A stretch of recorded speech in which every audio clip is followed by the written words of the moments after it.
Do you worry about cyber war in the 21st century? Absolutely. If there is a global war, it'll start with cyber, if it's not already started. Do you feel like there's a boiling, like the drums of war are beating? What's happening in Ukraine with Russia, it feels like the United States is becoming more and more involved in the conflict in that part of the world, and China is watching very closely.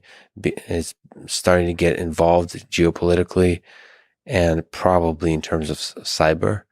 Do you worry about this kind of thing happening in the next decade or two, like where it really escalates?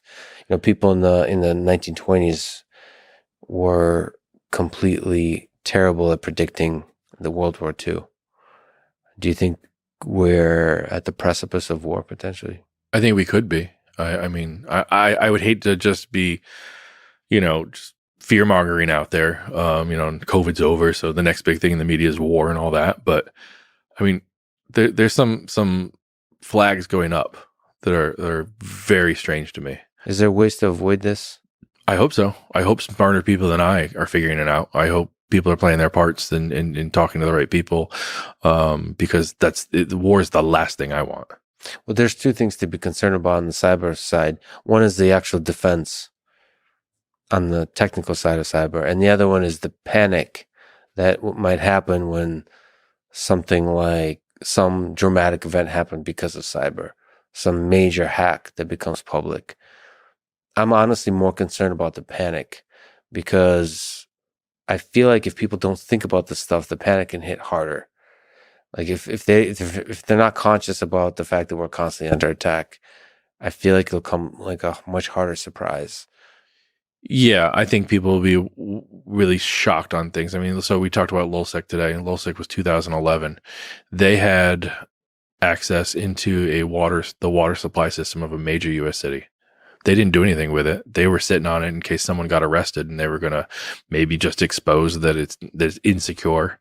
Maybe they were going to do something to fuck with it. I don't know. But, that's 2011. I don't think it's gotten a lot better since then.